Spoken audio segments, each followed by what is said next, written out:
Jeff, if I got to handicap it, I think OKC gets in.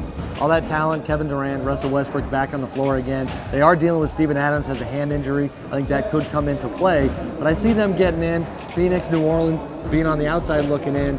The Western Conference is so deep. What about maybe teams 1 through 6? They seem bunched, they seem competitive.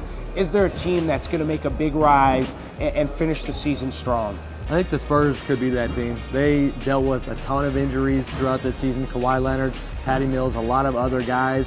Tim Duncan is playing some tremendous basketball, holding that team together. Having Kawhi back, I think, is big. If you're looking at a team on the rise, there's probably no better pick than the Spurs. But Sam, let's take a look at the opposite side of that.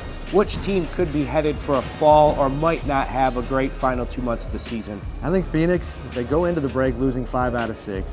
They're a team, but I also wonder if the trade deadline could have an impact just on the mentality in the locker room. Guys like Goran Dragic, Isaiah Thomas, Eric Bledsoe, I just don't think that stuff is healthy when you're a team like Phoenix is trying to finish this thing off. Let's maybe take a look at the very bottom of the standings and a couple of teams, the Minnesota Timberwolves and Los Angeles Lakers. They have a chance of getting a lottery pick. What do you see from those two teams as we head to the final push? More of the same, just bad basketball. I don't see that changing. Another team, Jeff, the Kings. It'll be interesting to see. They've been terrible this year. They go into the break with 18 wins, but they make the big hire to get George Karl to coach the team. George doesn't lose. They don't anticipate him tanking and trying to preserve the first round pick that they have that they could lose. That'll be, I think, interesting to watch down the stretch.